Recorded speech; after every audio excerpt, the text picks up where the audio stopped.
നമ്മുടെ സംസ്ഥാനത്ത് തെരഞ്ഞെടുപ്പിന് മുൻപ് ഏറ്റവും അധികം ചർച്ച ചെയ്യപ്പെട്ടൊരു വിഷയമാണല്ലോ PMC ആയിട്ട് ബന്ധപ്പെട്ട കാര്യങ്ങൾ. അപ്പം അതിൽ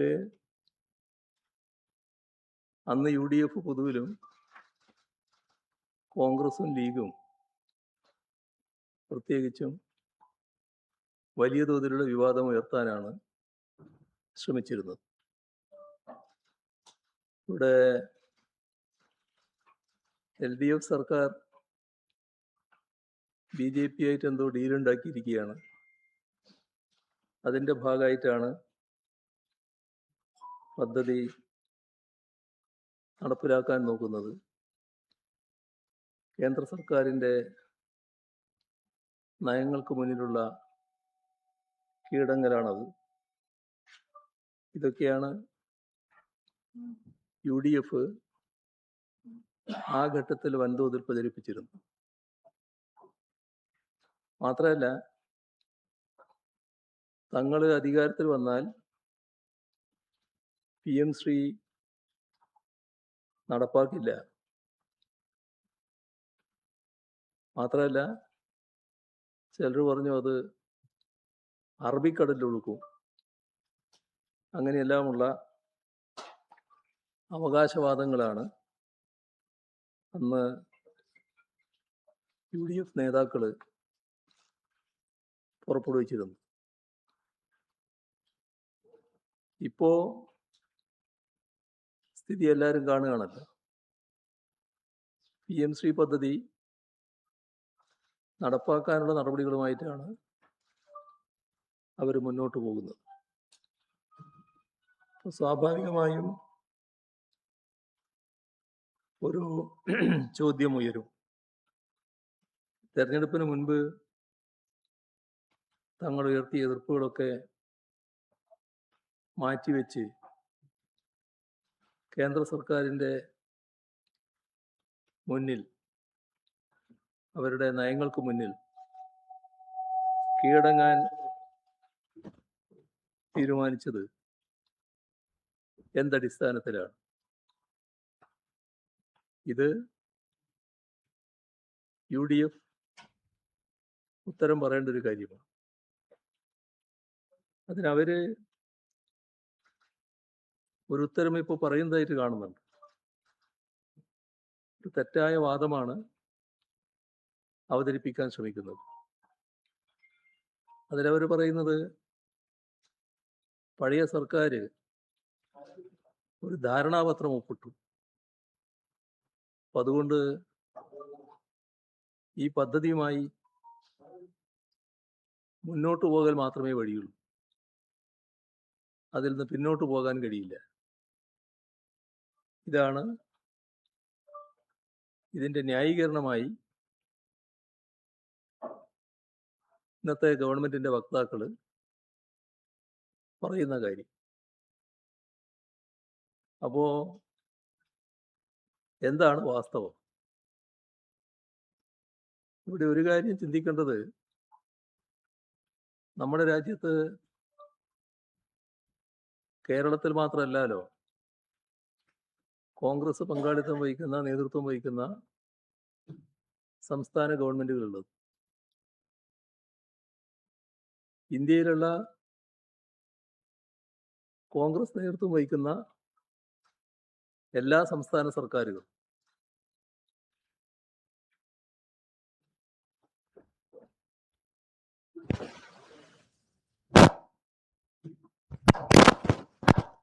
ഈ പദ്ധതിയുടെ ഭാഗമായാണ് പ്രവർത്തിക്കുന്നത്. ഒരു വിയോജിപ്പും ഒരു സർക്കാരും പുറപ്പെടുവിച്ചിട്ടില്ല. അവർ PMC നടപ്പാക്കുന്നു, ഒപ്പിട്ടിരിക്കുന്നു.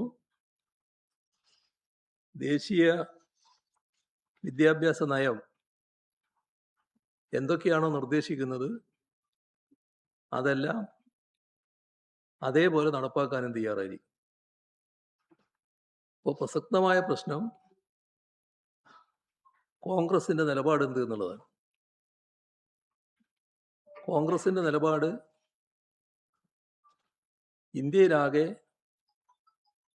PMശ്രീയുമായി ബന്ധപ്പെട്ട് PMശ്രീ അംഗീകരിച്ചു പോകുന്നതാണ്. ഇതാണ് നമ്മുടെ അനുഭവത്തിലുള്ള കാര്യം. അത് കേരളത്തിലും നടപ്പാക്കാനിപ്പോൾ അവർ തയ്യാറാവുകയാണ്.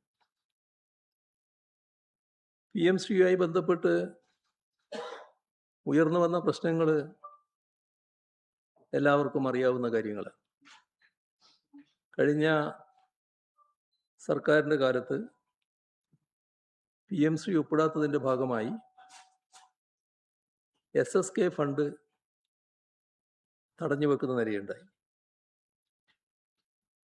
ഇത് വിദ്യാഭ്യാസ മേഖലയെ വലിയ തോതിൽ വരിഞ്ഞു മുറുക്കുന്നതിനിടയാക്കിയ കാര്യമാണ്. വൻതോതിൽ വിദ്യാഭ്യാസ മേഖലയിൽ ചെലവഴിക്കുന്ന ഫണ്ട് SSK മുഖേനയുള്ളതാണ്. അതാകെ തടഞ്ഞു വെക്കൽ സാധാരണഗതിയിൽ ശരിയായിട്ടുള്ളൊരു കാര്യമല്ല. അത് സംസ്ഥാനത്തിൻ്റെ വിദ്യാഭ്യാസ മേഖലയിൽ പണം ചെലവിടുന്നതിന് തടസ്സമായിട്ടാണ് വരിക. ഇത് കണ്ടുകൊണ്ടാണ് അന്ന് പറഞ്ഞതുപോലെ LDF സർക്കാർ അക്കാലത്ത് ഈ പ്രതിസന്ധി ഒഴിവാക്കുന്നതിനായി ഒരു ധാരണാപത്രം ഒപ്പിട്ടത്. പക്ഷേ ആ ധാരണാപത്രം അനുസരിച്ചുള്ള ഒരു നടപടിയും മുന്നോട്ട് പോയില്ല. ഒരു മാസത്തിനകം തന്നെ ആ ധാരണാപത്രം പൂർണ്ണമായും മരവിപ്പിക്കുന്ന നിലപാടാണ് LDF സർക്കാർ സ്വീകരിച്ചത്. അതിൽ ഈ പദ്ധതിയുമായി ബന്ധപ്പെട്ട് ഉയർന്നു വരുന്ന ഒട്ടേറെ ആക്ഷേപങ്ങളുണ്ട്. അവയെല്ലാം പരിശോധിച്ചുകൊണ്ട് തുടർ നടപടി സ്വീകരിക്കാം എന്നാണ് LDF സർക്കാർ തീരുമാനിച്ചത്. അതിനായി നവംബർ 12 2025 നവംബർ 12 സംസ്ഥാന സർക്കാർ കേന്ദ്രത്തിന് കത്തയക്കുകയും ചെയ്തു. കത്ത് നിങ്ങളെല്ലാവരുടെയും ശ്രദ്ധയിലുള്ളതാണ്. ആരുടെയെങ്കിലും ശ്രദ്ധയിൽ ഇല്ലാതിരുന്നെങ്കിൽ അത് ലഭ്യമാകുന്നതിനും പ്രയാസം ഉണ്ടാവില്ല. ഇവിടെ പ്രസക്തമായ ചോദ്യം, ഒരു തവണ ധാരണാപത്രത്തിൽ ഒപ്പിട്ടാൽ സംസ്ഥാന സർക്കാരിന് പിന്മാറാനാകുമോ എന്നുള്ളതാണ്. ഇവിടെ കാണേണ്ട കാര്യം, ധാരണാപത്രം ഒപ്പിട്ടു വന്നുകൊണ്ട് മാത്രം പദ്ധതി നടപ്പാകില്ല. ഇതിൻ്റെ അടിസ്ഥാനത്തിൽ ചെയ്യേണ്ട കുറേ കാര്യങ്ങളുണ്ട്. അത് സംസ്ഥാന തലത്തിലും ജില്ലാതലത്തിലും മോണിറ്ററിംഗ് കമ്മിറ്റികൾ രൂപീകരിക്കണം. അതോടൊപ്പം പദ്ധതി നടപ്പാക്കുന്ന സ്കൂളുകളുടെ വിശദാംശങ്ങൾ കേന്ദ്ര സർക്കാരിനെ അറിയിക്കണം. ഇവിടെ കാണേണ്ട ഒരു കാര്യം, ഈ ധാരണാപത്രം ഒപ്പിട്ടതിന് ശേഷം അത്തരത്തിലുള്ള ഒരു നടപടിയും സ്വീകരിച്ചിട്ടില്ല, ഒരു കമ്മിറ്റിയും രൂപീകരിച്ചിട്ടുമില്ല. ഓരോ ബ്ലോക്കിലും 2 വീതം സ്കൂളുകളാണ് ഈ PMശ്രീ സ്കൂളായി ഉയർത്തേണ്ടത്. അങ്ങനെയുള്ള ഒരു ലിസ്റ്റും കേരളത്തിൽ തയ്യാറാക്കിയിട്ടില്ല, അത് കേന്ദ്രത്തിന് നൽകിയിട്ടുമില്ല. അപ്പോൾ സാധാരണഗതിയിൽ അത്തരം സ്കൂളുകളുടെ ലിസ്റ്റ് സംസ്ഥാനം കേന്ദ്രത്തിന് കൈമാറുകയാണ് വേണ്ടത്. അതോടൊപ്പം തന്നെ മറ്റ് അനുബന്ധ നിബന്ധനകളുമാണ് ഈ ധാരണാപത്രത്തിലുള്ളത്. അപ്പോൾ സംസ്ഥാന സർക്കാർ ഇതിൽ പറയുന്ന കാര്യങ്ങളൊന്നും നടപ്പാക്കാൻ തയ്യാറാകുന്നില്ലെങ്കിൽ പദ്ധതിയുമായി മുന്നോട്ട് പോകാനാവില്ല. അതുകൊണ്ടാണല്ലോ ഇപ്പോഴും നടപ്പാക്കാതിരിക്കുന്നത്. അത് മരവിപ്പിക്കുന്നുവെന്ന് LDF സർക്കാർ പറയുകയും ചെയ്തല്ലോ. അപ്പോൾ നടപ്പായില്ല എന്ന വസ്തുത നിലനിൽക്കില്ലേ? നിങ്ങൾ മരവിപ്പിച്ചു എന്നുള്ളത് കൊണ്ട് മാത്രം ഒഴിവാകുന്നില്ല, ഇതിൻ്റെ ഭാഗമായി PMC നടപ്പാവുകയാണ് എന്ന നിലപാട് കേരളത്തിൽ വന്നിട്ടുണ്ട്. അപ്പോൾ LDF സർക്കാർ ധാരണാപത്രം മരവിപ്പിക്കുക, കീപ്പിംഗ് ഇൻ അബിയൻസ്, ഇതാണ് ഉപയോഗിച്ച വാക്ക്. അതുമായി ബന്ധപ്പെട്ട് കാര്യങ്ങൾ പരിശോധിക്കാൻ മന്ത്രിസഭ ഉപസമിതിയെ ചുമതലപ്പെടുത്തുകയുമാണ് ചെയ്തത്. അപ്പോൾ അവിടെ കിടക്കുകയാണ്. PMC നടപ്പാക്കുന്ന നിലയല്ല ഉള്ളത്. അപ്പോൾ ഒപ്പിട്ടത് കൊണ്ട് മാത്രം ഈ പദ്ധതി മുന്നോട്ട് പോകില്ല. ഇവിടെ പുതിയ സർക്കാർ വന്നിരിക്കുന്നു. ആ സർക്കാർ ഈ പദ്ധതിയുമായി മുന്നോട്ട് പോകാൻ നയപരമായി തീരുമാനിച്ചാൽ മാത്രമേ ഈ പദ്ധതി കേരളത്തിൽ നടപ്പാവുകയുള്ളൂ. അപ്പോൾ അത്തരത്തിൽ ഒരു നയമാറ്റത്തിന് UDF-നെ പ്രേരിപ്പിച്ച ഘടകം എന്താണ് എന്നതാണ് നാടിനു മുന്നിൽ അവർ വ്യക്തമാക്കേണ്ടത്. കേന്ദ്ര സർക്കാർ ഇതുമായി ബന്ധപ്പെട്ട് എന്തെങ്കിലും പ്രത്യേക അറിയിപ്പ് സംസ്ഥാന സർക്കാരിന് നൽകിയിട്ടുണ്ടോ? ഉണ്ടെങ്കിൽ അതെന്താണ്?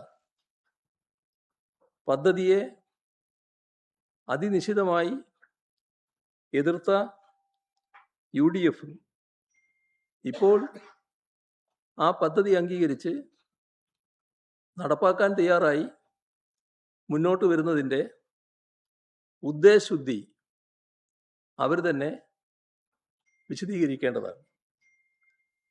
ധാരണാപത്രം റദ്ദ് ചെയ്യാൻ അവകാശമുള്ളതാണ്. കേന്ദ്ര സർക്കാരിന് അവകാശമുണ്ട്. സംസ്ഥാന സർക്കാരിൻ്റെ അനുമതിയോടെ മാത്രം ഭേദഗതി ചെയ്യാനും കഴിയും. സംസ്ഥാന സർക്കാരിനാവട്ടെ പദ്ധതി നടത്തിപ്പുമായി ബന്ധപ്പെട്ട് ഉയർന്നു വരുന്ന ഏതുതരം പ്രശ്നങ്ങളും കേന്ദ്ര സർക്കാരിനെ അറിയിക്കാൻ സ്വാതന്ത്ര്യമുണ്ട്. ഉഭയകക്ഷി ബന്ധത്തിലുള്ള പ്രശ്നങ്ങളുണ്ടാകാം. അവയെല്ലാം കേന്ദ്ര സർക്കാരിനെ അറിയിക്കാൻ അവകാശമുള്ളതാണ്.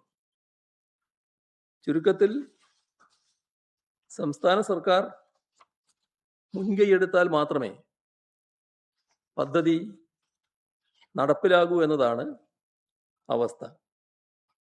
ഈ നടപടി ഇപ്പോൾ നടപ്പാക്കുന്ന രീതിയിലേക്ക് വന്നതിൻ്റെ യഥാർത്ഥ കാരണങ്ങളാണ് UDF വ്യക്തമാക്കേണ്ടത്.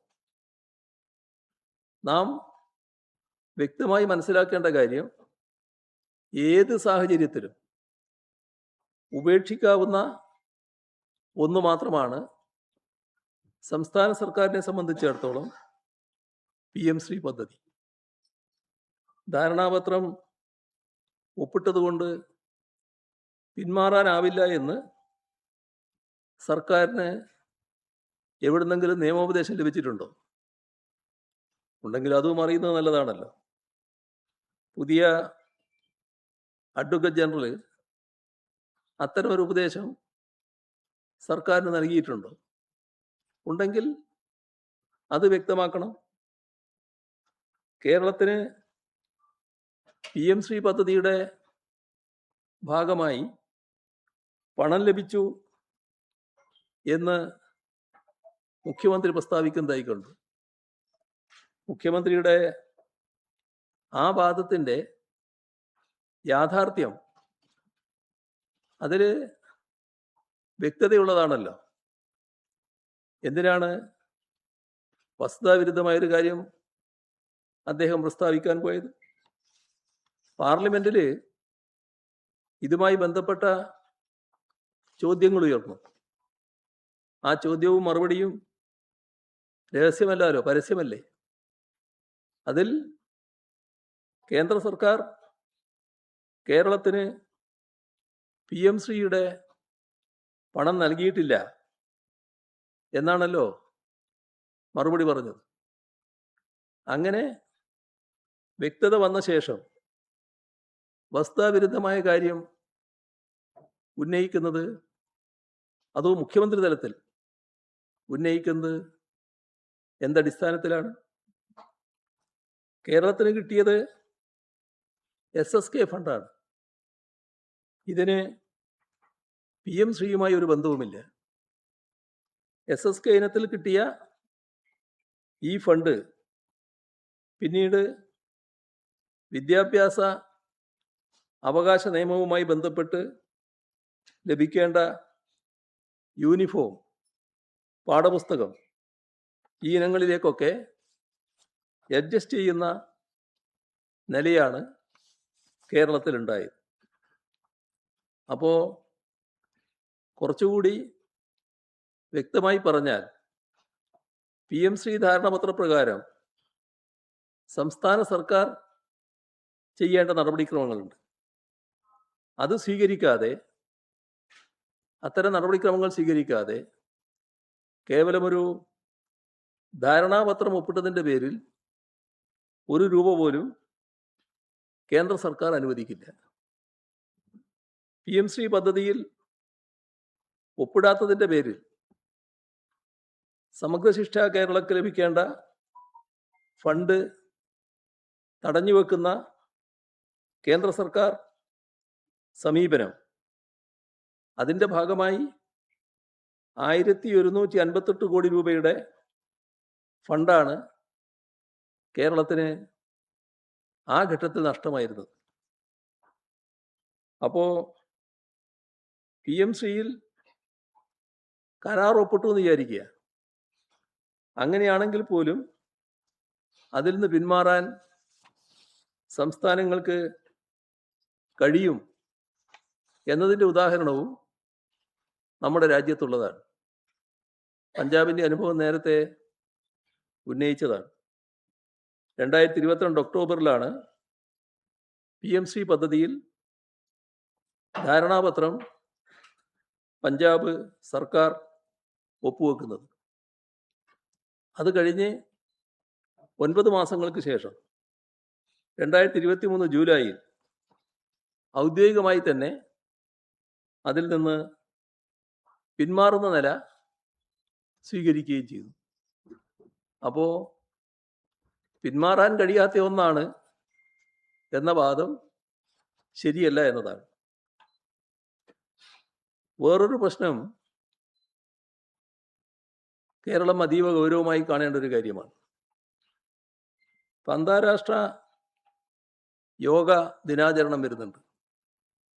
അതുമായി ബന്ധപ്പെട്ട്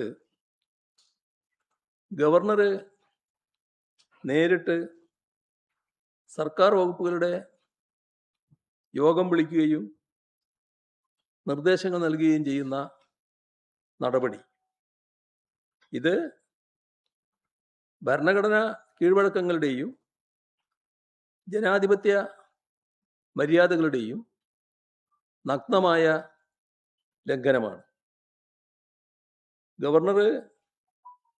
ഗവർണറിൽ നിക്ഷിപ്തമായ അധികാരം സാധാരണഗതിയിൽ മന്ത്രിസഭയുടെ ഉപദേശ നിർദ്ദേശങ്ങൾക്കനുസരിച്ച് പ്രവർത്തിക്കുക എന്നതാണ്. ഗവർണർ ഒരു സമാന്തര അധികാര സ്ഥാനമായി മാറുന്ന കാഴ്ചയാണ് കാണുന്നത്. അത് ഭരണഘടനാ വിരുദ്ധമാണ്.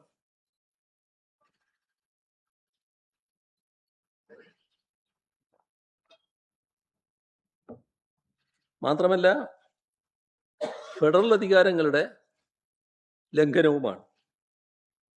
എന്തടിസ്ഥാനത്തിലാണ് ഗവർണർ സർക്കാർ വകുപ്പ് മേധാവികളെ നേരിട്ട് വിളിച്ച് ഭരണകാര്യങ്ങളിൽ ഇടപെടുന്നത്? അത്യന്തം ഗുരുതരമായ സാഹചര്യമാണ് ഇതിൻ്റെ ഭാഗമായി സംജാതമായിട്ടുള്ളത്. ഇതുമായി ബന്ധപ്പെട്ട് മുഖ്യമന്ത്രിയുടെ പ്രതികരണമൊന്നും കണ്ടില്ല. നമ്മുടെ സർക്കാർ, പുതുതായി അധികാരത്തിൽ വന്ന സർക്കാർ, അതിനുശേഷം സംഘപരിവാർ വിധേയത്വം വല്ലാതെ കാണിക്കുന്നു എന്ന പൊതു ആക്ഷേപം നാട്ടിൽ വലിയ തോതിൽ ഉയർന്നു വന്നിട്ടുണ്ട്. കിട്ടിയ അവസരം ശരിയായ രീതിയിൽ ഉപയോഗിക്കാനാണ് ഗവർണറും തയ്യാറാകുന്നത് എന്നാണ് തോന്നുന്നത്. ഇവിടെ സംസ്ഥാനത്തിൻ്റെ അന്തസ്സാണ് ചോദ്യം ചെയ്യുന്നത്. സംസ്ഥാനത്തിൻ്റെ അന്തസ്സ് സംരക്ഷിക്കാൻ മുഖ്യമന്ത്രി ബാധ്യസ്ഥനാണ് എന്നത് ഓർമ്മിക്കേണ്ടതാണ്. ഒരു പഴയ കാര്യം ഈ ഘട്ടത്തിൽ ഓർമ്മിപ്പിക്കട്ടെ. 2024 മുൻ ഗവർണർ ചീഫ് സെക്രട്ടറിയെയും പോലീസ് മേധാവിയെയും വിളിച്ചു വരുത്താൻ നിർദ്ദേശിച്ചിരുന്നു. ആ ഘട്ടത്തിൽ അതിനെതിരായി അന്നത്തെ സംസ്ഥാന സർക്കാർ സ്വീകരിച്ച നിലപാട് നിങ്ങളുടെ എല്ലാം ഓർമ്മയിലുണ്ടാകുമല്ലോ. അന്ന് എഴുതിയ കത്തിൻ്റെ പകർപ്പും ചിലപ്പോൾ നിങ്ങളുടെ കയ്യിലുണ്ടാവും. ആവശ്യമെങ്കിൽ അതും ലഭ്യമാവുകയും ചെയ്യും. അതേപോലെ തന്നെ കേരളത്തിൻ്റെ പൊതുജനാരോഗ്യ രംഗം ഇപ്പോൾ വലിയ വെല്ലുവിളിയാണ് നേരിടുന്നത്.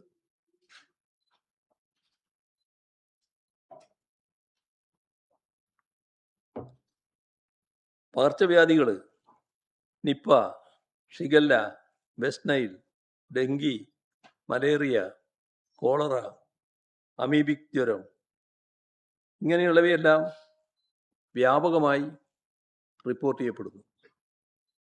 ദിനംപ്രതി രോഗബാധിതരുടെ എണ്ണം കൂടുന്നു, മരണവും കൂടി വരികയാണ്. ഏറ്റവും പ്രധാനപ്പെട്ട കാര്യം രോഗപ്രതിരോധ നടപടികളിലെ ഏകോപനം ഇല്ലായ്മയുണ്ട്, അതിൽ ജാഗ്രത കുറവുണ്ട് എന്നതാണ്. ഇത് വലിയ തോതിൽ സംസ്ഥാനം ചർച്ച ചെയ്യപ്പെടുകയാണ്. രോഗം ബാധിച്ചവരുടെ ജീവൻ രക്ഷിക്കുന്നതിനാവശ്യമായ മരുന്ന്, അതിനും ദൗർലഭ്യമുള്ള പ്രശ്നം ഉയർന്നു വന്നിട്ടുണ്ട്. ഇതിനൊക്കെ പുറമെയാണ് ഇപ്പോഴത്തെ ആവശ്യത്തിനനുസരിച്ച് ഡോക്ടർമാർ ഇല്ലാത്തതിൻ്റെ പ്രയാസവും വരുന്നത്. ഒരു പ്രശ്നം ഉയർന്നു വന്നിട്ടുള്ളത് PSC റാങ്ക് ലിസ്റ്റിൽ നിന്ന് അഡ്വൈസ് ചെയ്യപ്പെട്ട 400ഓളം ഡോക്ടർമാർ, അവരുടെ നിയമനം തടസ്സപ്പെട്ടത് ഈ അടിയന്തര സാഹചര്യത്തിൽ ഗുരുതരമായ വീഴ്ചയായി കാണുന്നു. അഡ്വൈസ് ചെയ്യപ്പെടുന്ന ഉദ്യോഗാർത്ഥികളെ റാങ്ക് അടിസ്ഥാനത്തിൽ ഒഴിവുകളിലേക്ക് നിയമിക്കുകയാണ് പതിവ്. എന്നാൽ കഴിഞ്ഞ മെയ് 25-ന് അഡ്വൈസ് ലഭിച്ച ഡോക്ടർമാർക്ക് ഇതുവരെയും നിയമന ഉത്തരവ് നൽകിയിട്ടില്ല. സാധാരണ അത്തരമൊരു കാലതാമസം ഉണ്ടാകുന്നില്ല. നിയമന പ്രക്രിയയിൽ ഇടപെടാനും ഭരണാനുകൂല പാർട്ടികളുടെ താൽപ്പര്യത്തിനനുസൃതമായി കാര്യങ്ങൾ നടത്താനുമുള്ള നീക്കം മൂലമാണ് നിയമനം തടസ്സപ്പെട്ടിരിക്കുന്നത് എന്നതാണ് ഉയർന്നു വന്നിട്ടുള്ള ആക്ഷേപം. അപ്പോൾ പകർച്ചവ്യാധികൾ പറന്നു പിടിക്കുന്ന സാഹചര്യം നിലനിൽക്കുകയാണ്. ഈ ഘട്ടത്തിൽ മറ്റ് താല്പര്യങ്ങൾ മുൻനിർത്തി, രാഷ്ട്രീയ താല്പര്യം മുൻനിർത്തി ഡോക്ടർമാരുടെ പോസ്റ്റിംഗ് നീട്ടിക്കൊണ്ടുപോകുന്നത് പകർച്ചവ്യാധി മൂലം കഷ്ടപ്പെടുന്നവരോട് കാണിക്കുന്ന വലിയ ക്രൂരതയായിരിക്കുമെന്നതാണ് കാണേണ്ടത്. അടിയന്തരമായി പോസ്റ്റിങ്ങിന് ആവശ്യമായ നടപടികൾ സ്വീകരിക്കേണ്ടത്. കഴിഞ്ഞ LDF സർക്കാർ അംഗീകരിച്ച് നടപ്പാക്കിയ സ്ത്രീ സുരക്ഷാ പദ്ധതി, കണക്ട് വർക്ക് എന്ന പദ്ധതി, ഇവയെല്ലാം തകർക്കുന്ന നിലപാടാണ് UDF സർക്കാരിൻ്റെ ഭാഗത്തുനിന്ന് കാണുന്നത്. ഇത് ഒരു തരത്തിലും അംഗീകരിക്കാൻ കഴിയുന്നതല്ല. അടുത്ത ദിവസമാണ്, കഴിഞ്ഞ ജൂൺ 11 സുപ്രീം കോടതിയുടെ സുപ്രധാനപ്പെട്ട വിധി വന്നത്.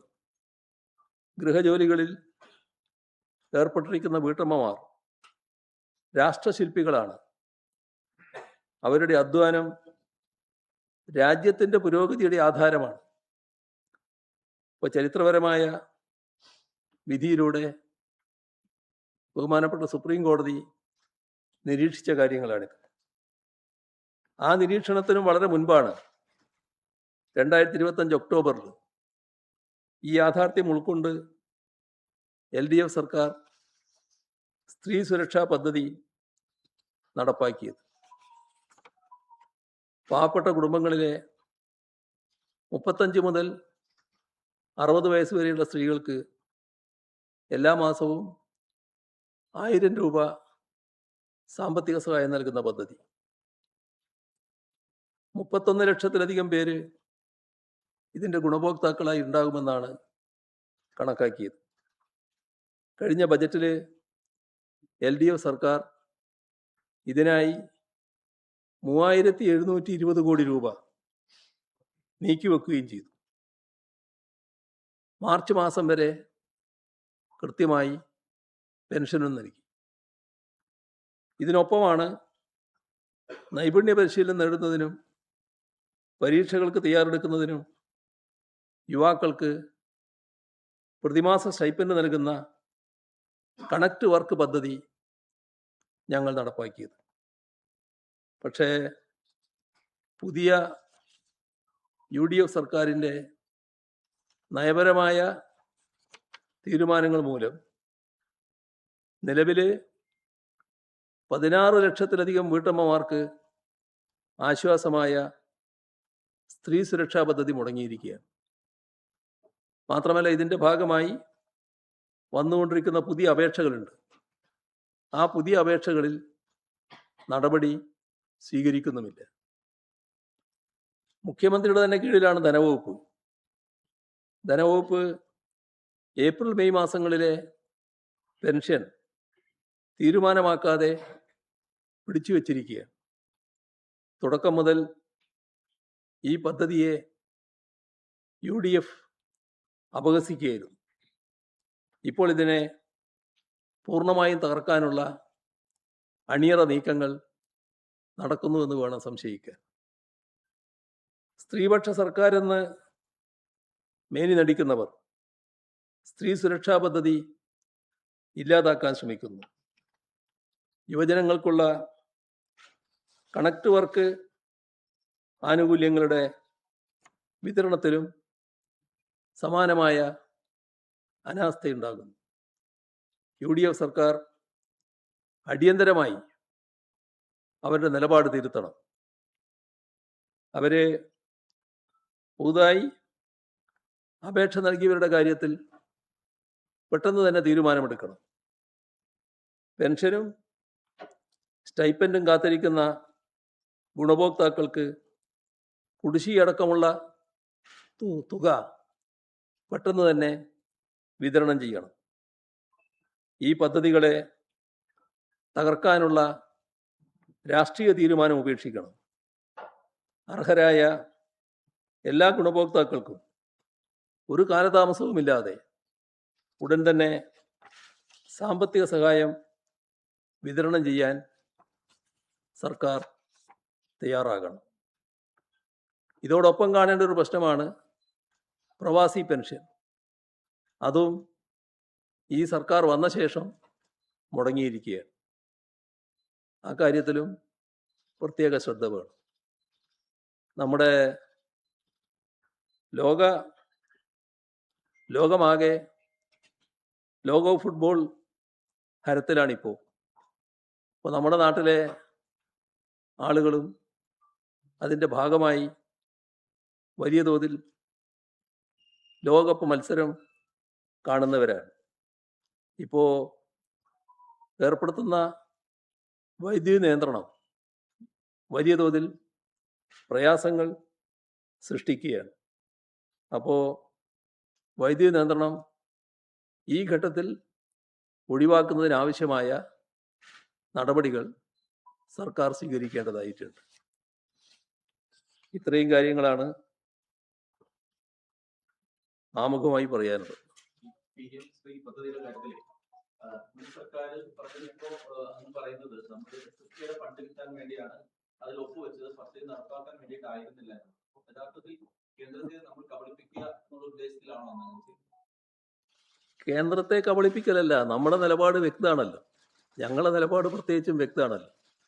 കാരണം ഈ പറയുന്ന പുതിയ വിദ്യാഭ്യാസ നയത്തിൻ്റെ ഭാഗമായി നമ്മുടെ പാഠഭാഗങ്ങൾ എങ്ങനെ വേണം എന്നതിനെ സംബന്ധിച്ച് കേന്ദ്ര ഗവൺമെൻറ്റിന് വ്യക്തമായ ധാരണയുണ്ടല്ലോ, നിർദ്ദേശങ്ങളും ഉണ്ടല്ലോ.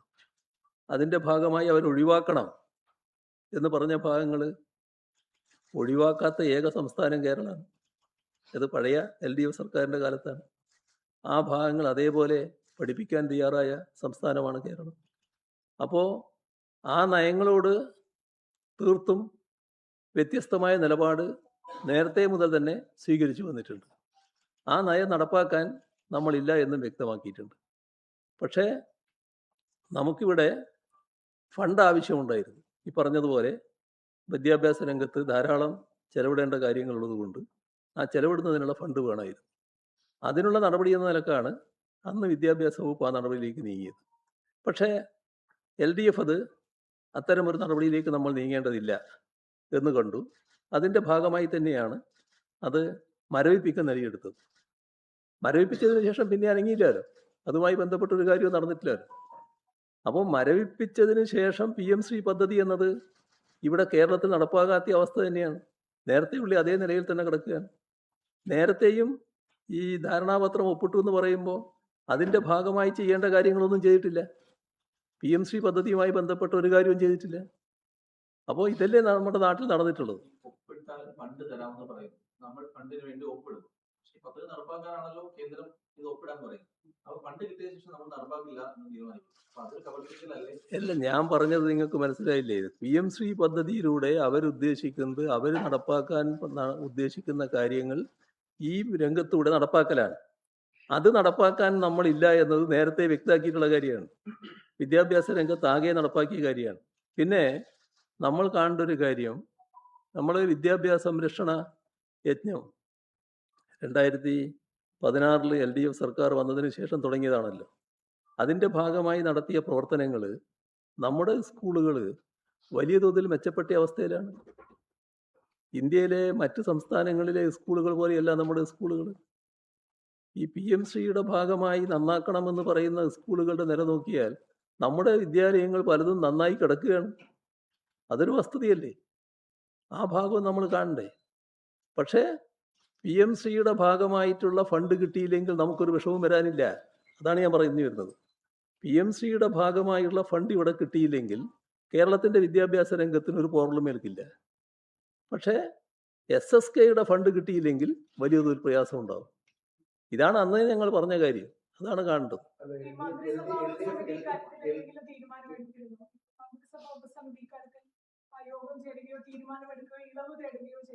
മന്ത്രിസഭാ ഉപസമിതി ഇതിന്റെ മറ്റ് വിശദാംശങ്ങൾ പഠിക്കുമെന്നല്ലേ പറഞ്ഞത്? അത് നടപ്പാക്കേണ്ട വിശദാംശങ്ങളല്ലേ, അതിന്റെ കാര്യങ്ങളിലേക്ക് പിന്നെ പോയിട്ടില്ല.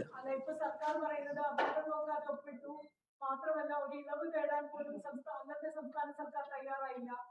ഈ പദ്ധതിയിൽ നിന്നും പിന്മാറണമെങ്കിൽ ആ തീരുമാനം എടുക്കേണ്ടത് മാനദണ്ഡ പ്രകാരം കേന്ദ്ര സർക്കാരാണ്. അല്ലെങ്കിൽ ഇത്തരത്തിലുള്ള ഇളവുകൾ തേടി അത്തരം ഒരു തുടർ ചർച്ചയ്ക്ക് വേണമെങ്കിൽ സംസ്ഥാനത്തിന് ശ്രമിക്കാം. ഇതൊന്നും ചെയ്തില്ല എന്നൊരു ആക്ഷേപമാണ് ഇപ്പോൾ UDF. അതല്ലേ ഞാൻ പറഞ്ഞത്, അതൊക്കെ വിദണ്ഡവാദങ്ങളാണ്. നമ്മുടെ ഒരു സംസ്ഥാനത്ത് നടപ്പാക്കേണ്ടതില്ല എന്ന് തീരുമാനിച്ചാൽ ഏത് ഘട്ടത്തിലും ആ സർക്കാർ നടപ്പാക്കാതിരിക്കാം. ഇവിടെ PMC നടപ്പാക്കുന്നതുമായി ബന്ധപ്പെട്ട ഒരു കാര്യവും നടന്നിട്ടില്ല. PMC പദ്ധതി നടപ്പാക്കുന്നതുമായി ബന്ധപ്പെട്ട ഒരു നിർദ്ദേശങ്ങളും ഇവിടെ നമ്മുടെ മുന്നിലില്ല. അപ്പോൾ PMC പദ്ധതി നടപ്പാക്കണമെങ്കിൽ ഇനി പുതിയ നിർദ്ദേശങ്ങൾ കൊടുക്കണം. ആ പുതിയ നിർദ്ദേശങ്ങൾ കൊടുക്കുന്നതിനാണ് ഇപ്പോൾ UDF ഗവൺമെന്റ് ആലോചിച്ചുകൊണ്ടിരിക്കുന്നത്. ആ പുതിയ നിർദ്ദേശങ്ങൾ എന്തിനാണ് കൊടുക്കുന്നത്? PMC പദ്ധതി നടപ്പാക്കാൻ തയ്യാറില്ലെങ്കിൽ ഒരു നിർദ്ദേശം കൊടുക്കാതിരുന്നാൽ പോരെ? ഞങ്ങൾ നിർദ്ദേശം തരാൻ തയ്യാറില്ല എന്ന് പറഞ്ഞാൽ പോരെ? ഇപ്പം വേറൊരു ഉദാഹരണം ഞാൻ പറഞ്ഞല്ലോ, പഞ്ചാബിൻ്റെത്. അതൊരു അനുഭവമല്ലേ രാജ്യത്തിന് മുന്നിലുള്ളത്? നടപ്പാക്കിയ സ്ഥലത്ത് തന്നെ പിന്നെ ഞങ്ങൾ നടപ്പാക്കുന്നില്ല എന്ന നിലപാടെടുത്തതല്ലേ? അതാണ് കാണേണ്ടത്. ലീഗൽ ഫൈറ്റിന് പോകുന്നതിന് പകരം നമ്മൾ ഇങ്ങനെ ഒരു കുറുക്ക് വഴി തേടി എന്നുള്ളതാണ് ഒരു ആരോപണം. അതായത് വല്ല കോടതികളെ സമീപിച്ചോ? മുംബൈയും കേരളം സമീപിച്ചിട്ടുണ്ടല്ലോ. അതായത് കേന്ദ്രത്തിൽ കിട്ടേണ്ട ഫണ്ടുകൾക്ക് വേണ്ടി കേരളം കോടതിയെ സമീപിച്ചിട്ടുണ്ട്. അതേപോലെ തന്നെ ഈ SSK ഫണ്ടാണെങ്കിലും നമ്മൾ മറ്റ് അല്ല, അതുകൊണ്ടല്ലല്ലോ ഇപ്പൊ ഇവര് ചെയ്യുന്നത്. ഇവർ ഈ പറഞ്ഞതിൽ നിന്നെല്ലാം വിരുദ്ധമായി എന്തുകൊണ്ട് പോകുന്നു? അതല്ലേ നോക്കേണ്ടത്. എന്തിനാണ് ഇത് നടപ്പാക്കണമെന്ന് അവർക്ക് ഇത്ര നിർബന്ധം? പദ്ധതിയിൽ ഒപ്പുവെച്ചത് എന്നാണ് ചോദിക്കുന്നത്. ഒരു രാഷ്ട്രീയമായ ചോദ്യമാണ് അവർ ചോദിക്കുന്നത്. അതിനകത്ത് നമുക്ക് എന്താണ് വ്യക്തമായി മറുപടി? ഏതാണ്? SSK ഫണ്ടിനാണെങ്കിൽ നിയമപരമായി മുന്നോട്ട് പോകാമായിരുന്നില്ലേ? എന്തിനാണ് PMC എന്ന അല്ല, നിങ്ങൾ എന്തിനാണ് ഇപ്പം PMC പദ്ധതി നടപ്പാക്കാൻ ഇത്ര ധൃതിപ്പെടുന്നത്? PMC പദ്ധതി നടപ്പാക്കേണ്ട കാര്യം ഇപ്പൊ ഇല്ലാലോ, ഇപ്പൊ നടപ്പാകുന്നില്ലാലോ. ഇപ്പൊ നടപ്പാക്കണമെങ്കിൽ നിങ്ങൾ ചെയ്യേണ്ട കുറെ കാര്യങ്ങളുണ്ട്. ആ കാര്യങ്ങൾ ചെയ്താൽ മാത്രമേ നടപ്പാകൂ. എന്തിനാണ് അതിന് പോകുന്നത്? ഇപ്പൊ ഉള്ളെടുത്ത് കടന്നാൽ പോരെ? PMC പദ്ധതി നടപ്പാകില്ലാലോ. ഇപ്പൊ ഉള്ളെടുത്ത് കടന്നാൽ PMC പദ്ധതി നടപ്പാകില്ലാലോ. എന്തിനാണ് PMC പദ്ധതി നടപ്പാക്കുന്നതിന് വേണ്ടിയുള്ള നിർദ്ദേശങ്ങളുമായി നിങ്ങൾ കേന്ദ്ര ഗവൺമെന്റിനെ സമീപിക്കുന്നത്? നിങ്ങൾ അതിനെ ശക്തമായി എതിർത്തതല്ലേ? MOU ഒപ്പിട്ടത് കേരളമാണ്. അപ്പം MOU ഒപ്പിട്ട ശേഷം നമ്മളിപ്പോൾ പറയുന്ന LDF ഇപ്പോഴത്തെ വാദം MOU റദ്ദാക്കി ധാരണാപത്രത്തെ പിന്മാറി, അതുകൊണ്ട് മുന്നോട്ട് പോകേണ്ടതുണ്ട്. പക്ഷെ ആ MOU തന്നെ പറയുന്നത് ഇതിന് പിന്മാറാനുള്ള റൈറ്റ് കേന്ദ്ര സർക്കാരിന് മാത്രമേ ഉള്ളൂ, സ്റ്റേറ്റിന് റൈറ്റ് ഇല്ല. അപ്പൊ നമ്മൾ പിന്മാറി എന്ന് പറയുന്നത് ടെക്നിക്കലി പിന്മാറി എന്ന് പറഞ്ഞാൽ പോലും അത് ആ പ്രൊസീജിയർ അവിടെ കിടക്കുകയാണ്. അതാണ് UDF പറയുന്നത്. എന്നാൽ 2025 മുതലൊന്നും നടന്നില്ലല്ലോ. അപ്പൊ അതിൽ നമ്മൾ കാണേണ്ടത്, നമ്മൾ അന്ന് ചെയ്തത് സതുദ്ദേശത്തോടെയാണ്. ആ സതുദ്ദേശത്തിന്റെ ഭാഗമായി തന്നെയാണ് അത് മരവിപ്പിച്ചത്. ആ മരവിപ്പിച്ച കാര്യം അവിടെ കിടക്കുകയാണ്. ഞങ്ങളായിരുന്നു വീണ്ടും അധികാരത്തിൽ വന്നെങ്കിൽ ആ മരവിപ്പിച്ച അവസ്ഥയിൽ തന്നെ അവിടെ കിടക്കും. അതിന്റെ പുതിയ നിർദ്ദേശങ്ങൾ കൊടുക്കുന്ന പ്രശ്നം ഞങ്ങളുടെ ഭാഗത്തിനില്ല. നിങ്ങൾ എന്തിനാണ് പുതിയ നിർദ്ദേശത്തെ പറ്റി ഇപ്പോൾ ആലോചിക്കുന്നത്? എന്തിനാണ് നടപ്പാക്കാനുള്ള നിർദ്ദേശങ്ങളുമായിട്ട് കേന്ദ്ര ഗവൺമെന്റ് സമീപിക്കുന്നത്? അപ്പോൾ മാത്രമേ നടപ്പാക്കാനാവൂ. ഒരു ചോദ്യം, ഈ തെരഞ്ഞെടുപ്പ് അവലോകന റിപ്പോർട്ടിൽ പറയുന്ന ഒരു കാര്യം, അവരാണ് അതുകൊണ്ട് നിൽക്കുന്നത്. അപ്പൊ ഇത് നടപ്പാക്കുമ്പോൾ തിരുത്താനുള്ള ഉത്തരവാദിത്വത്തേക്ക് ലീഗിലില്ലേ? ലീഗിന്റെ മന്ത്രി മുഖേനയല്ലേ ഇത് നടപ്പാക്കാൻ തന്നെ നോക്കുന്നത്? ലീഗിന്റെ മന്ത്രിയാണല്ലോ പൊതുവിദ്യാഭ്യാസ മന്ത്രി. പൊതുവിദ്യാഭ്യാസ മന്ത്രിയുടെ ഭാഗമായിട്ടാണല്ലോ ഈ PMC ഒക്കെ വരുന്നത്. ആ പൊതുവിദ്യാഭ്യാസ മന്ത്രി മുഖേനയാണല്ലോ ഇത് നടപ്പാക്കാൻ നോക്കുന്നത്. ആ കാര്യങ്ങൾ അവർ പറയേണ്ടതാണ്. അറബിക്കടലിൽ കളയുമെന്ന് പറഞ്ഞവര് എങ്ങനെയാണ് ഇപ്പോൾ നടപ്പാക്കുന്നതിന്റെ ചുക്കാൻ പിടിക്കുന്നത് എന്താണ് അവരാലോചിക്കേണ്ടത്. ഒരു ഈ കാര്യം തെരഞ്ഞെടുപ്പ് കാലഘട്ടത്തിലാണ് PMC പദ്ധതിയുമായി ബന്ധപ്പെട്ട വാദം CPI ഉയർത്തിക്കൊണ്ടുവന്നത്. ഇത് BJP-യുമായി അന്തർധാര ഉണ്ടാക്കിയത് UDF-ന്റെ പ്രചാരവേലയ്ക്ക് സഹായകമായ ഒന്നായി. ഇക്കാര്യത്തിൽ ശരിയായ ചർച്ച നടത്തി കാര്യങ്ങൾ നിശ്ചയിക്കുന്നതിൽ വന്ന പോരായ്മകൾ ഇത്തരമൊരു പ്രശ്നം രൂപപ്പെടുത്തുന്നതിനിടയാക്കി. ഇത് CPM-ന്റെ തെരഞ്ഞെടുപ്പ് അവലോകന റിപ്പോർട്ടിലെ പരാമർശമാണ്. കുറച്ച് വിഷമം നിങ്ങൾക്ക് ഉണ്ടെന്ന് മനസ്സിലായി. ഞാൻ പറഞ്ഞ കാര്യങ്ങൾ കുറച്ച് നിങ്ങളെ വിഷമിപ്പിക്കുന്നുണ്ടെന്ന് മനസ്സിലായി. ഇനി അതിന് വേറെ കഴിയൊന്നും കളിച്ചിട്ട് കാര്യമില്ല. നിങ്ങൾ എന്തിന് ഈ പദ്ധതിയുമായി മുന്നോട്ട് പോകുന്നു? ആ കാര്യം മാത്രം നിങ്ങളങ്ങ് ആലോചിച്ചാൽ മതി. അത് ദേശം വിഷമമുള്ളൊരു കാര്യമാണ് നിങ്ങൾക്ക്. അതൊക്കെ മനസ്സിലാകുന്നുണ്ട്.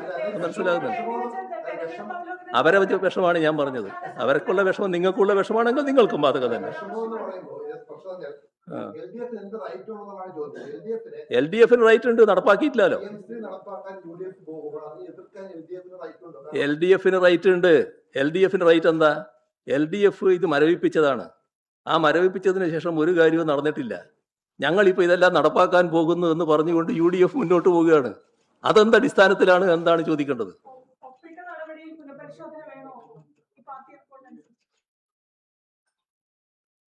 പ്രശ്നം പറഞ്ഞു കഴിഞ്ഞാൽ ഘടകകക്ഷിയെ CPI-യെ പോലും ഇട്ട് നിർത്തി മന്ത്രിസഭയോട് CPI-യോട് പറയാതെ CPM മുന്നേ എടുത്ത് അങ്ങ് മുന്നേ എടുത്ത് ഒപ്പിട്ടുന്ന ആക്ഷേപമാണ് അന്നുപോലെ നിൽക്കുന്നത്. അപ്പൊ നമുക്ക് റൈറ്റ് ഉണ്ടോ UDF-നെ കുറ്റപ്പെടുത്താൻ എന്നാണ് ചോദ്യം. ഞാൻ പറഞ്ഞല്ലോ അതിന്. നിങ്ങൾക്കത് മനസ്സിലാകാത്തത് നിങ്ങളുടെ പ്രത്യേക വീക്ഷണം കൊണ്ടാണ്. മറ്റെല്ലാവർക്കും മനസ്സിലാകുന്നുണ്ട്. ഞാൻ എന്ത് ചെയ്യാൻ പറ്റും അതിന്? ഇപ്പൊ ഇത്ര സെറ്റായിട്ട് മഴ പെയ്തിട്ടും ഈ വൈദ്യുതി ഓർക്കയുടെ അപ്പുറത്തെ രീതിയിൽ ശരിക്കും ഒഴിവാക്കാൻ പറ്റുന്നതായിരിക്കും സർക്കാർ.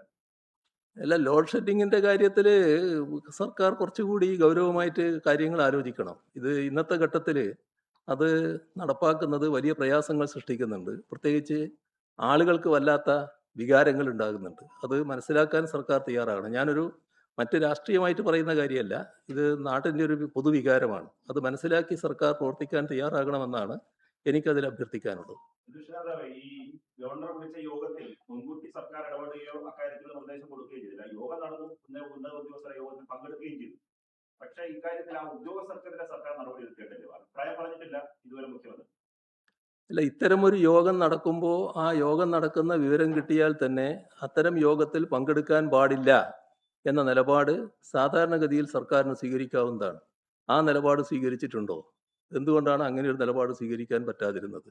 അത്തരമൊരു യോഗത്തിൻ്റെ വിവരം കിട്ടിയാൽ അതിനോട് സ്വീകരിക്കേണ്ട സമീപനം എന്ത് എന്നത് നേരിട്ട് തന്നെ വ്യക്തമാക്കാവുന്നതാണ്. ഗവർണറുടെ അടുത്തും അറിയിക്കാവുന്നതാണ്, ഉദ്യോഗസ്ഥരെയും അറിയിക്കാവുന്നതാണ്. എന്തുകൊണ്ടാണ് അത്തരം കാര്യങ്ങളിൽ വ്യക്തമായ നിലപാട് സ്വീകരിക്കാതിരുന്നത്? അവിടെയാണ് ഈ പറയുന്ന ഒരു പ്രത്യേക വിധേയത്വത്തിൻ്റെ പ്രശ്നം വരുന്നത്. അത് നമ്മുടെ നാടിന് ചേർന്നതല്ല, നമ്മുടെ നാടിൻ്റെ മതനിരപേക്ഷതയ്ക്ക് ചേർന്നതല്ല. ആ കാര്യം ഗൗരവമായി തന്നെ ഗവൺമെന്റ് കാണേണ്ടതായിട്ടുണ്ട്. RSS പരിപാടിയിൽ പങ്കെടുത്ത VC-മാർ മാപ്പ് പറയണമെന്ന് CM പറഞ്ഞു കഴിഞ്ഞു. അങ്ങനെ സംസാരിച്ച മുഖ്യമന്ത്രി ഒന്നും പ്രതികരിച്ചില്ലെന്ന് പറഞ്ഞു. CM പറയുന്നത് കേരള ഗവൺമെന്റ് അന്ന് ശക്തമായി പ്രതികരിച്ചതാണ്. ഗവൺമെന്റ് ഒരു ഘട്ടത്തിലും അനങ്ങാതെ നിന്നിട്ടില്ല, ശക്തമായി പ്രതികരിച്ചിട്ടുണ്ട്. ഇത് ഞാൻ പറഞ്ഞതിന് ശേഷമാണല്ലോ പ്രതികരണം തന്നെ വരുന്നത്. അത് നിങ്ങൾ നോട്ട് ചെയ്തിനോ എന്നറിയില്ല.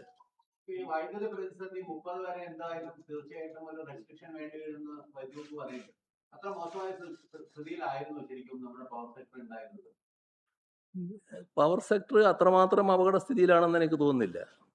അത് കാര്യങ്ങൾ ഗവൺമെന്റ് വ്യക്തമാക്കേണ്ടതാണ് എന്താണെന്നുള്ളത്. പോളിറ്റ് ബ്യൂറോ എന്ന കാര്യം ചോദിക്കുകയാണ്. മലപ്പുറത്ത് നടന്ന EMS-മായി ബന്ധപ്പെട്ട ഒരു അനുഭവം പരിപാടി ജനറൽ സെക്രട്ടറി പറഞ്ഞൊരു പ്രധാനപ്പെട്ട പ്രസംഗം സമൂഹ മാധ്യമങ്ങളെല്ലാം ഉണ്ട്. PK ശർമ്മയെ സ്ഥാനാർത്ഥിയാക്കിയതിൽ സംസ്ഥാന സെക്രട്ടറി ആയിരുന്ന MP ഗോവിന്ദൻ ഔചിത്യം കാണിക്കണമായിരുന്നു എന്നൊരു പരാമർശം ജനറൽ സെക്രട്ടറി പുറത്ത് ഉണ്ടായിട്ടുണ്ട്. അതിനൊരു വിലയിരുത്തൽ സ്റ്റേറ്റ് കമ്മിറ്റി നടത്തിയിട്ടുണ്ട്. തെരഞ്ഞെടുപ്പുമായി ബന്ധപ്പെട്ട് വിശദമായ പരിശോധനയാണ് ഞങ്ങൾ നടത്തിയത്. ഞങ്ങൾ സാധാരണഗതിയിൽ ഈ തെരഞ്ഞെടുപ്പിൽ വിജയിച്ചു വരുമെന്ന് കണക്കാക്കിയതാണല്ലോ. പക്ഷേ പരാജയമാണ് ഞങ്ങൾക്ക് ഏറ്റുവാങ്ങേണ്ടി വന്നത്. ആ പരാജയം അംഗീകരിച്ചുകൊണ്ട് അതിനുള്ള കാരണങ്ങൾ വിശദമായി പരിശോധിക്കുകയാണ് ഞങ്ങൾ ചെയ്തത്. ആ പരിശോധനയിൽ എല്ലാ വിശദാംശങ്ങളിലേക്കും പോയിട്ടുണ്ട്. പക്ഷേ ആ പരിശോധനയുടെ ഭാഗമായി ഇത്തരത്തിൽ ഒരു വ്യക്തിപരമായ വീഴ്ച സംഭവിച്ചു എന്ന വിലയിരുത്തൽ ഉണ്ടായിട്ടില്ല.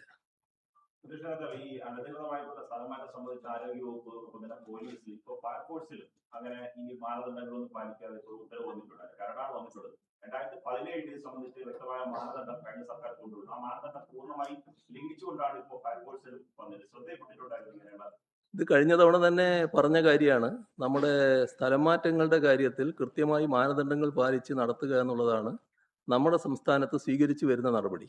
അതിൽ നിന്ന് വ്യത്യസ്തമായി കാര്യങ്ങൾ നീങ്ങുകയാണ്. അതാണ് ഗവൺമെന്റ് യഥാർത്ഥത്തിൽ അധികാരമേൽക്കുന്നതിന് മുൻപ് തന്നെ ഭൂരിപക്ഷം ഇപ്പോഴത്തെ ഗവൺമെന്റിന് കിട്ടിയെന്ന് വന്നപ്പോൾ തന്നെ ചില നീക്കങ്ങൾ ഉണ്ടായത്.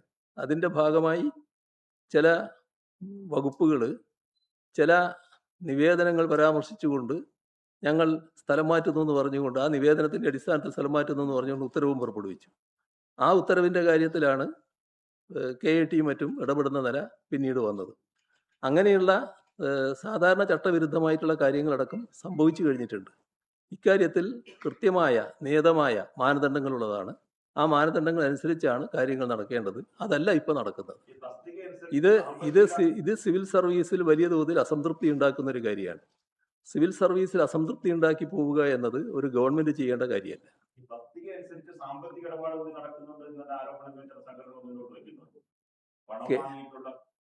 കേരളത്തില് മുൻപൊരു കാലത്ത് ഇതെല്ലാം നടന്നിരുന്നു. കഴിഞ്ഞൊരു ദശാബ്ദക്കാലമായിട്ട് ഏതെങ്കിലും തസ്തികയുടെ കാര്യത്തിലോ എവിടെയെങ്കിലും സ്ഥലമാറ്റത്തിന്റെ കാര്യത്തിലോ അങ്ങനെയുള്ള ഒരു ആക്ഷേപവും ഇവിടുന്ന് ഉയർന്നിരുന്നില്ല. അത്തരത്തിൽ സുതാര്യമായി കാര്യങ്ങൾ നടക്കുന്നൊരു നാടായി നമ്മുടെ നാട് മാറിയിട്ടുണ്ട്. അതിനെ തിരിച്ചു പോകാതിരിക്കാൻ അല്ലെങ്കിൽ തിരിച്ചു പോക്കാതിരിക്കാൻ ഉള്ള ജാഗ്രത സർക്കാർ കാണിക്കേണ്ടതാണ്. നാളെ സംസ്ഥാന ബജറ്റ് വരാണ്. എന്തെങ്കിലും പ്രത്യേക ബജറ്റ് വരട്ടെ, നമുക്ക് അതിന് ശേഷം കാണാം. പല ധവളപത്രം വന്നു, അതിന്റെ ഒരു തുടർച്ചയാവാമെന്ന് പ്രതീക്ഷിക്കുന്നുണ്ടോ? അല്ല, ബജറ്റ് വരട്ടെ, അതിന് മുമ്പിൽ തന്നെ നമ്മളൊരു കാര്യം പറയണ്ടല്ലോ. ബജറ്റ് വരട്ടെ, അതിന് ശേഷം കാണാം. പ്രതിപക്ഷ നേതാവേ, ഒരു കേരളം കെട്ടവർ നാട് ഭരിക്കുന്നത് കൊണ്ടാണ് നിപ്പ ഉൾപ്പെടെയുള്ള പകർച്ചവ്യാധികൾ നാട്ടിൽ വ്യാപകമാകുന്നതെന്ന് ഒരു നേതാവ് പറഞ്ഞിട്ടുണ്ട്. അദ്ദേഹം സംസ്ഥാനത്തിന്റെ ആരോഗ്യമന്ത്രിയാണ്. അവരുടെ കയ്യിൽ നിൽക്കുന്നില്ല ഈ പകർച്ചവ്യാധി പ്രതിരോധം. അതൊക്കെയാണല്ലോ കഴിഞ്ഞ തവണ ഞാൻ പറഞ്ഞത്. വീണ്ടും അത് ആവർത്തിക്കേണ്ട കാര്യമില്ലല്ലോ. അങ്ങനെയൊരു ഈ മന്ത്രി ആര്, കക്ഷി ആര്, ഗവൺമെന്റ് ആര് എന്നൊന്നും നോക്കിയിട്ടല്ല പകർച്ചവ്യാധി വരുന്നത് എന്ന് ഈ ചുരുക്കിയ ദിവസങ്ങൾ കൊണ്ട് തന്നെ, ഒരു മാസമായി, ഒരു മാസക്കാലാവുകയാണ്, ഈ ഒരു മാസക്കാലം കൊണ്ട് തന്നെ അദ്ദേഹത്തിനും ബോധ്യമായി കഴിഞ്ഞിട്ടുണ്ടാവും. അതാണ് കഴിഞ്ഞ തവണ ഞാൻ പറഞ്ഞത്. അത് തന്നെയാണ് ഇപ്പോഴും എനിക്ക് ആവർത്തിക്കാനുള്ളത്. അപ്പൊ നമുക്കിവിടെ നിർത്താം അല്ലേ? ശരി. ഓരോരുത്തർക്ക്